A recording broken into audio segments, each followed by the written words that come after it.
नमस्कार, मैं रमेश शर्मा। आप देख रहे हैं आरएसएन एक्सप्रेस। जितने भी दर्शक हैं, आपसे चाहूंगा आरएसएन एक्सप्रेस के पेज को लाइक करें, फॉलो करें, सब्सक्राइब करें। और आप आज आपको मैं बताने जा रहा हूं एक ऐसी बात जो कि हालांकि कोई भी नेता अगर जबान फिसल जाती है, नेता की जबान से कुछ निकल जाता है तो वो मुद्दा जो हो जाता है बहुत बड़ा मुद्दा बन जाता है और वो ट्रोल हो जाता है।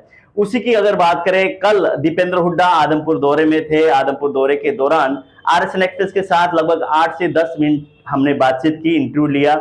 इंटरव्यू के दौरान सवाल थे बहुत सारे, उस बीच उनकी जबान फिसली तो हम लोग ये भी कर सकते थे, उनकी वो जबान जो फिसली उस कटिंग को काट कर हम ट्रोल कर सकते थे। और ट्रोल ऐसे होते हैं, वो आप ट्विटर हैंडल पे भी देख सकते थे, फेसबुक में, इंस्टाग्राम में, हर नेता उसको यूज करता। लेकिन हमने ऐसा नहीं समझा कि ऐसा करना ठीक है, क्योंकि मैं इसलिए बताने के लिए आया हूं, कोई भी नेता हो, चाहे एंकर हो, चाहे रिपोर्टर से जब भी बात करते हैं, कई बार ऐसे चांस हो जाते हैं कि जबान फिसल जाती है। जबान फिसलने के बाद बोलना कुछ होता है और निकल कुछ और जाता है।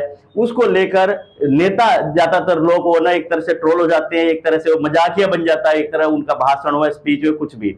तो उसी को लेकर मैं आपके बीच आया हूं। आपको पूरा इंटरव्यू भी हम दिखाएंगे, कौन कौन से मुद्दे पे हमने दीपेंद्र हुड्डा से बात की और कौन से सवाल थे जिन पे उनकी जबान फिसली। वो आपको पहले मैं आपको दिखाना चाहूंगा एक कटिंग, जो पहले की हम जो सवाल हमने किया था उस बीच में उन्होंने जो उनकी जबान फिसली थी वो दिखाना चाहूंगा। 2-3 बार रिपीट करके हम दिखाएंगे ताकि दिमाग में आपको बैठे, और उसके बाद मैं आपको फिर आगे की बात बताऊंगा, फिर पूरा इंटरव्यू भी हम दिखाएंगे। उससे पहले जितने भी दर्शक है, इस चैनल को आप लाइक करें, सब्सक्राइब करें और फॉलो करें। क्यों? आरएसएन एक्सप्रेस ना उन मुद्दों को उठाता है जो कि समाज के हित के लिए, समाज की जो समस्याएं उसको लेकर, अगर नेताओं से, पॉलिटिकल लोगों से भी हम बात करते हैं, बिल्कुल निष्पक्ष तौर से बात करते हैं। कोई भी जनहित के मुद्दे हो, गांव की समस्या है, उसको लेकर। और कई बार लोग कहते हैं कि आप जैसे कि अगर कई कुलदीप बिश्नोई की हमने नेगेटिव खबर लगा दी है तो कहते हैं कि आप तो भारतीय और नेताओं से आपका जुड़ाव है, आप लोगों ने पैसे खा लिए, इस तरह की बातें करते हैं। अगर हमने आम आदमी पार्टी की लगा दिया तो उधर से कुलदीप बिश्नोई के जो चहेते वो कहते हैं कि आम आदमी पार्टी से आपकी सेटिंग हो गई है, उनसे आपने खा लिया। ठीक है, कांग्रेस पार्टी का किया तो कांग्रेस पार्टी वाले कहते हैं, बीजेपी वाले कहते हैं। इसी तरह से कोई ना कोई खबर दिखाते हैं, उसमें कोई ना कोई आलसन तो लगते रहते हैं, लेकिन हम लोग अपनी निष्पक्ष तौर से हम खबर दिखा रहे हैं, निष्पक्ष तौर से काम कर रहे हैं। और आरएसएन का यही मुहिम है कि जो कि समाज के मुद्दे हैं, समाज की समस्या है, प्रशासन तक, सरकार तक पहुंचाकर उसका समाधान कराना। उससे पहले मैं आपको दिखाना चाहूंगा वो जो इंटरव्यू का कुछ हिस्सा जो दीपेंद्र हुड्डा की जबान फिसली और उनसे जबान से वो निकल गया था। आप देखिए पहले। कांग्रेस पार्टी में कोई एकजुट नहीं है। कांग्रेस पार्टी में कोई एकजुट नहीं है। कांग्रेस पार्टी में कोई एकजुट नहीं है। कांग्रेस पार्टी में कोई एकजुट नहीं है। कांग्रेस पार्टी में कोई एकजुट नहीं है। जैसे आपने ये हिस्सा देख लिया, उसके बाद ये हिस्से को अगर हम काट के अलग से होकर के और इसमें थोड़ा सा सेंटेंस और मिला के अगर इसमें हम अपने पेज पे अपलोड करते तो यहाँ से डाउनलोड करके, और इसमें कमेंट भी तरह तरह के आते हैं, और इसको डाउनलोड करके पूरी तरह से लोग वायरल कर देते हैं और दीपेंद्र हुड्डा को हरियाणा में एक तरह से पूरा ट्रोल हो जाते हो। लेकिन ट्रोल होने से एक तरह से हमने बचाया भी, और ट्रोल होने हम चाहते भी नहीं कि किसी का अगर जबान फिसली थी वो नेता ट्रोल हो। क्यों? बोलना उनको कुछ था और उनके जबान फिसल गए थे, कुछ उनसे निकल गई, गलती से निकल गई। लेकिन इसको लेकर ना बहुत सारे चैनल, बहुत सारे सोशल मीडिया हैंडल करने वाले लोग हैं, बहुत सारे हैं, वो अपने टीआरपी के चक्कर में, अपने चैनल की प्रमोशन के चक्कर में उस नेताओं को ऐसा ट्रोल कर देते हैं, वो उनको बड़ी जवाब देना बड़ा दिक्कत हो जाता है, मुसीबत हो जाती है। लेकिन ऐसा नहीं करना चाहिए, क्योंकि किसी भी इंसान की बात करते हुए जबान फिसल सकती है। और दीपेंद्र हुड्डा की कोई ऐसा दिल में ऐसी कोई बात नहीं थी कि उनके वो, लेकिन वो बात करते करते उनकी जबान फिसली और उनसे ये शब्द उनके निकल गए। उन्होंने फिर दोबारा से उन्होंने शब्द जो निकले थे उसको कैसे दुरुस्त किया वो भी आपको मैं दिखाना चाहूंगा। देखिए पहले ये उन्होंने किस तरह से वो जबान फिसली, उसके बाद किस तरह से उन्होंने उस शब्द को दुरुस्त किया। शैलजा और हुड्डा जी का फिर भी दिखाई देता थोड़ा बहुत, क्या ये खत्म कब तक होगा? नहीं, आपको वैसे दिखाई दे रहा है कांग्रेस पार्टी एकजुट है। कांग्रेस पार्टी में कोई एकजुट नहीं है।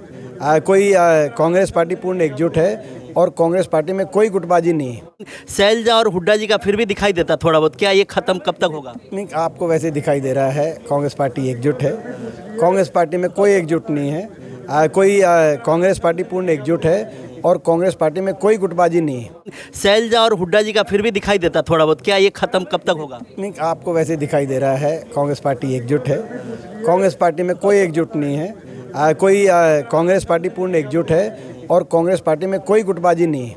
अब आपने देख ली दोनों, जैसे उनसे हमने सवाल किया तो कैसे उनकी जबान फिसली, उसके बाद आपको वो तस्वीर हमने दिखाई जैसे जवान फिसली, तो जैसे अभी देखिए मेरी जवान भी फिसल गई, तो जवान फिसलते उसको कैसे उन्होंने दुरुस्त किया, पूरा आपने इंटरव्यू दिया है। लेकिन इसमें ट्रोल करने वाली कोई बात नहीं होती। बात करते समय लोगों की कई बार बात करते करते जवान फिसल जाती है, कोई बड़ी बात नहीं है। लेकिन किसी भी नेता को, किसी भी पॉलिटिशियन को, किसी भी मतलब कोई भी व्यक्ति अगर इंटरव्यू दे रहा है और कोई सेलिब्रिटी है, कोई नेता है, क्यों सेलिब्रिटी और नेताओं को ज्यादा ट्रोल किया जाता है, क्योंकि कुछ शब्द ऐसे होते हैं निकल जाते हैं तो उसको विपक्ष के नेता, विपक्ष की पार्टियां उसको ट्रोल कर देती हैं। ऐसा नहीं करना चाहिए, मेरा जो कहना है, बाकी आप लोगों की मर्जी है। अब हम आपको जो दीपेंद्र हुड्डा जी से जो हमने बातचीत की थी, पूरा इंटरव्यू आपको दिखाएंगे। दीपेंद्र हुड्डा से कौन कौन से मुद्दे को लेकर हमने बात की, आदमपुर के उपचुनाव पर भी बात की हमने, जैसे कांग्रेस पार्टी की गुटबाजी को लेकर भी बातचीत की, बहुत सारे मुद्दे थे। दीपेंद्र हुड्डा एक तरह से देखा जाए तो युवाओं की दिल की धड़कन बने हुए हैं, और युवाओं में कांग्रेस पार्टी की मैं नहीं कहता, खाली अगर दीपेंद्र हुड्डा की बात करें तो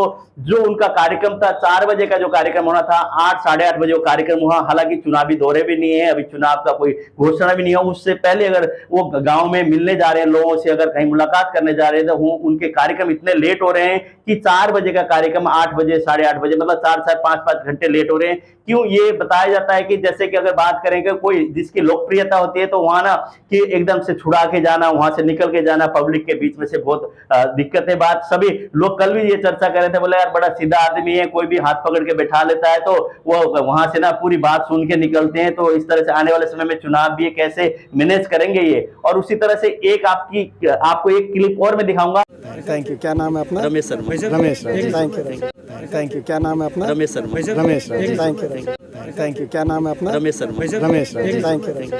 थैंक यू। क्या नाम है अपना? रमेश शर्मा। Ramesh, thank you. इस इंटरव्यू के दौरान, जैसे मैंने इंटरव्यू दीपेंद्र हुड्डा से ज्यादा मेरी मुलाकात नहीं हुई थी, कभी 1-2 इंटरव्यू पहले लिए थे। उन्होंने इंटरव्यू के बाद मेरे को रोका, उन्होंने पूछा कि आपका नाम क्या है, कि मतलब एक नेता और एक तरह से राज्यसभा सांसद है और उभरते हुए सितारे हैं, और हरियाणा की बात करें तो बहुत बड़े नेता हैं। उन्होंने स्वयं रोक कर मेरे से जानकारी ली, आप कहां से हैं, कैसे है, सारी बात उन्होंने की। मतलब एक अच्छे नेता, एक अच्छे इंसान की तरह वो एक तरह से पेश आते हैं हर उस इंसान के साथ। अब आपको मैं दिखाऊंगा पूरा इंटरव्यू, आप देखिए ये इंटरव्यू आपको कैसा लगा, कमेंट बॉक्स में कमेंट भी करें। और मैंने आपको ये बात बताई है वो आपको कैसी लगी, ठीक किया मैंने बताकर या गलत किया, वो भी कमेंट बॉक्स में कमेंट करें। या हमें उनको ट्रोल करना चाहिए था, या मैंने सही किया ट्रोल ना करके, आप हमें कमेंट बॉक्स में कमेंट करके अवश्य बताएं।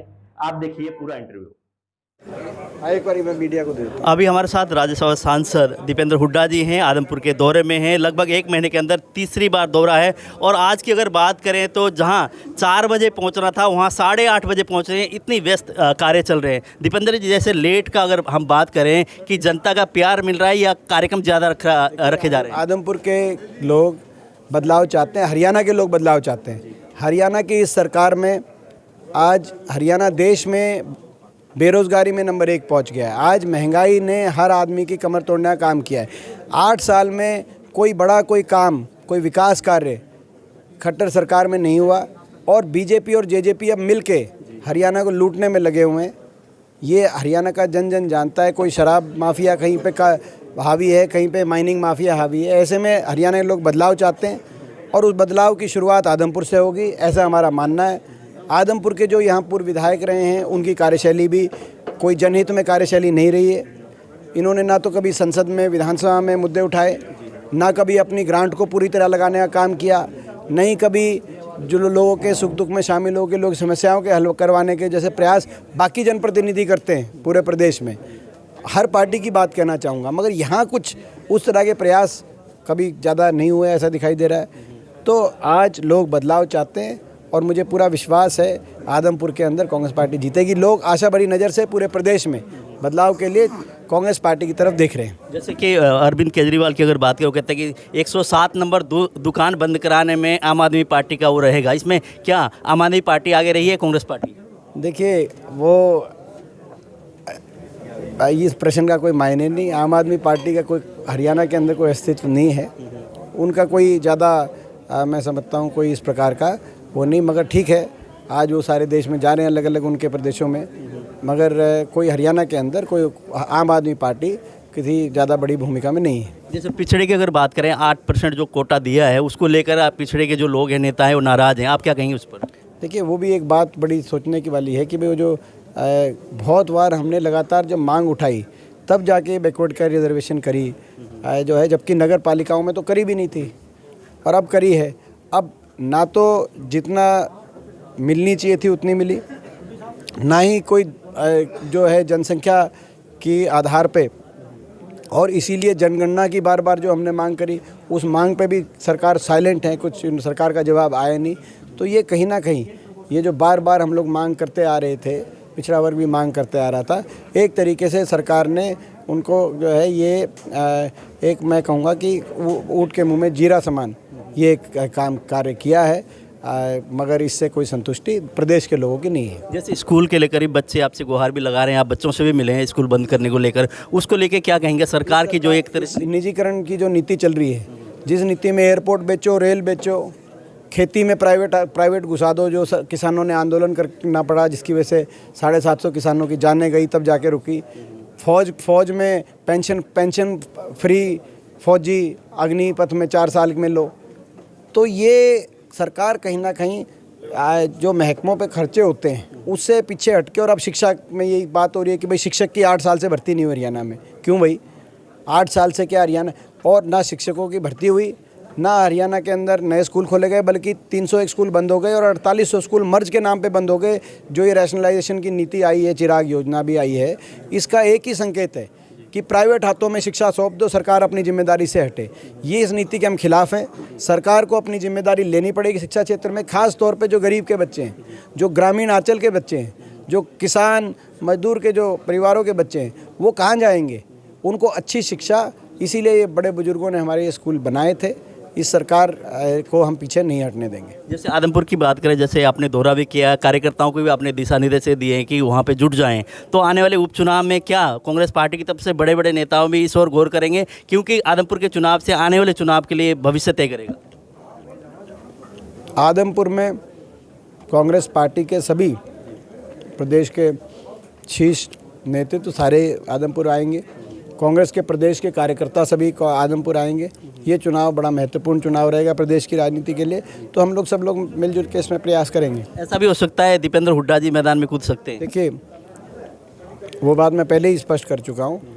मैं अभी राज्यसभा का सांसद चुना हुआ, अगर मैं यहाँ से या कहीं से, ये बड़ौदा के चुनाव के समय भी ये बात आई थी, अगर मैं कहीं से अगर उम्मीदवार के रूप में आता हूँ तो मुझे विश्वास है कि प्रदेश के लोगों का आशीर्वाद मिलेगा और मैं वहाँ से जीतूँगा। ऐसे में अगर राज्यसभा की सीट संसद की खाली होती है तो आज संसद में 15वां सांसद भी भाजपा का चला जाएगा और 15 के 15 सांसद, 10 लोकसभा, 5 राज्यसभा सारे बीजेपी के हो जाएंगे। विपक्ष का कोई सांसद ही नहीं बचेगा संसद में। भाजपा को मेरे किसी भी फैसले से भाजपा को अगर 1% भी फ़ायदा होता हो तो ऐसा हम कोई कार्य नहीं करेंगे। तो मैं समझता हूँ कि ये एक बात है, इसलिए ये जो है जो भी उम्मीदवार आएगा, मगर मैं अपना चुनाव मान के ही इस चुनाव को उस उम्मीदवार के साथ मेरा प्रयास रहेंगे। चौधरी कुलदीप बिश्नोई के भाजपा में जाने के बाद क्या कांग्रेस पार्टी में एकता मजबूत हुई है? देखिए, वो उनका फैसला था, मगर वो क्या लोगों से पूछ के फैसला लिया? राज्यसभा में वोट देने के लिए फैसला, ये तो कोई, मैं पूछना चाहता हूँ कि क्या आदमपुर के लोगों की मांग थी कि राज्यसभा का उम्मीदवार बीजेपी का बने? नहीं, उन्होंने कोई व्यक्तिगत कारण रहे होंगे, हम नहीं कहते क्या कारण रहे। बीजेपी में देश में धारणा बन रही है कि बीजेपी या तो जांच एजेंसियों के माध्यम से डर पैदा करके कुछ लोगों को, कुछ विधायकों को शामिल करा रही है, कुछ नेताओं को शामिल करा रही है देश में, या प्रलोभन और लालच देके शामिल करा रही है। इनका क्या कारण है तो ये बताएंगे। चाहे कुलदीप बिश्नोई जी की बात हो या दुष्यंत चौटाला जी की बात हो, वो किन कारणों से गए वो लोग बताएं। लेकिन वो जब मैदान में, चुनाव के मैदान में आए थे तो भाजपा के खिलाफ आए थे, उसके बाद मैनेज हो गए बीजेपी के माध्यम से, मगर लोग मैनेज नहीं हुए। लोग, देखो, नेता, विधायक, पार्टियां तो बिकाऊ हो सकती हैं, मगर लोग टिकाऊ हैं इस देश में। लोग इन चीज़ों में नहीं, इन चीज़ों को अच्छा नहीं मानते। इस प्रकार से दल बदलने को राजनीतिक अनैतिकता का लोग करार करते हैं। जैसे आपके ना लोग अगर बात करें कांग्रेस पार्टी के, दीपेंद्र जी से बड़े लोगों को लगाव है, लेकिन अगर थोड़ी सी कांग्रेस पार्टी की अगर बात करें, थोड़ा सा अभी वैसे तो गुटबाजी लगभग दिखाई नहीं दे रही, लेकिन शैलजा और हुड्डा जी का फिर भी दिखाई देता थोड़ा बहुत। क्या ये ख़त्म कब तक होगा? नहीं, आपको वैसे दिखाई दे रहा है कांग्रेस पार्टी एकजुट है। कांग्रेस पार्टी में कोई एकजुट नहीं है, कांग्रेस पार्टी पूर्ण एकजुट है और कांग्रेस पार्टी में कोई गुटबाजी नहीं है। तो आदमपुर का चुनाव आप समझते हैं कि कांग्रेस पार्टी जीतेगी? मैं पूरा विश्वास है हम ये चुनाव जीतेंगे। बहुत बहुत धन्यवाद। Thank you. क्या नाम है अपना? रमेश शर्मा। रमेश। Thank you.